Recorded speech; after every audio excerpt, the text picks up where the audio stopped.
For anyone not already aware, the Kickstarter for AdventureQuest Infinity is set to go live on March the 3rd, and the interesting thing is this is they've now released a whole load of different tiers that you're going to be able to back. Again, you may already have come across all of these, but I thought let's have a look down them and see what we think of all the different tiers and what one maybe could most be worth going for if you're going in more generically and don't want to spend an absolute bomb, which you can if you really wanted to. First of all, the first tier is a $1 funded it myself tier. This will reward you a char page badge and is likely fairly accessible for the majority of players. So if you want a little funded it myself badge, that could potentially be the tier for you. I think the one the majority of people will be looking at is going to be the $25 founder package. Crucially, this will give you the Infinity Hero class, which will be an exclusive class to this tier and all the tiers above it. Something else that's very important, this is the tier that is going to reward you the Steam key. So if you want to play the closed alpha and get yourself beta access,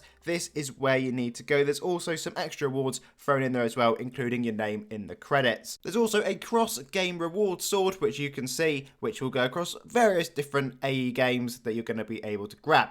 Next up, we have got the $50 package, which is Epic Founder. This one is going to let you choose one epic pack. We've shown you the previews for all of these. They were what Lay drew up, so those are the sets there, and that's the tier you're going to be able to get them. The most important thing really to note with this one is you just get the choice of one, and you get a founder pet with it as well. So that is what you'll get with the $50 Epic Founder. You then have the $60 Underworld Founder. I'm a little bit confused on exactly what you're getting with this one, unless it is literally just the Dage set, the Underworld Armageddon, which was shown above. From this point on, all the packages start to get really spenny. So you've got the Legendary Founder, which will give you the Flying Fortress of Infinity player castle. You get all 3 epic packs shown above, and you'll also get pre-class pass. So this includes Umbra class, Rune Illusionist, Forge Master, Paladin, Dragon Slayer, Shadow Slayer, Enforcer, Pirate, and Ninja. There's also Spellstones. I literally have no idea what on earth those are about. Whether it sounds like one's a monstrous transform, so I guess you just get some really quirky things, and maybe in some dance party you hit it and it's like the blinding light of destiny. Instead of waving an axe, everyone starts dancing. I have put a little note on here to say all the reward tiers should be accurate, but some of them might get changed, tweaked, added, etc. So just keep your eye peeled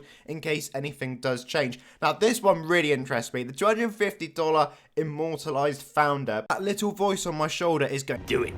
Time will tell if we manage to resist or not, but your character will be made into an in-game statue, which will then be placed into the Founders area. So I guess they'll make a Founders map somewhere in-game. You'll also get the house item version of your own statue, and there's going to be a certain version of the Flying Castle, which is going to have like a plinth, and then you can put your character on it. Apparently, you can choose whether to let other players obtain your statue, so they can make a shrine to you in their personal homes. The Goon Shrine, what a place that will be. Next up though, this is where the tiers are limited. So, we have got your custom weapon tier. This one, again, really sounds appealing. I was like, oh, should I, shouldn't I? But it's limited to 13. You'd have to be super quick to even get in there, and it's an awful lot of money. I just really like the idea of being able to potentially put my own quest in game. I mean, that's like every kid's dream when I was playing this, or at least it was for me when I was really young. But I should probably stop that, put my adult head on, and think $500 is probably best spent elsewhere.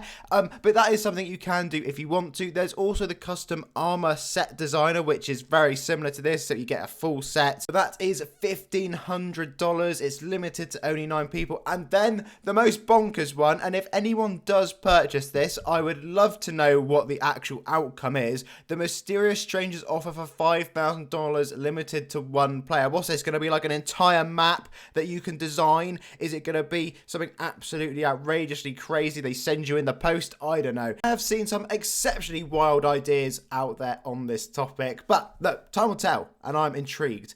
Anyway, so the rough crux of this is if you want to get early access, you want to be a founder, it will cost you $25. That is the bottom line, and anything above that you can just decide on your own preferences. In all honesty, personally for me, I'm not too worried about the tiers in between founder and the statue. I am so tempted with the idea of getting a statue in game of myself, but I don't know whether I can spend $250 on it. You'll have to wait and see if I decide to go ahead with that. Either that, or I'll be going for the $25 standard founder package.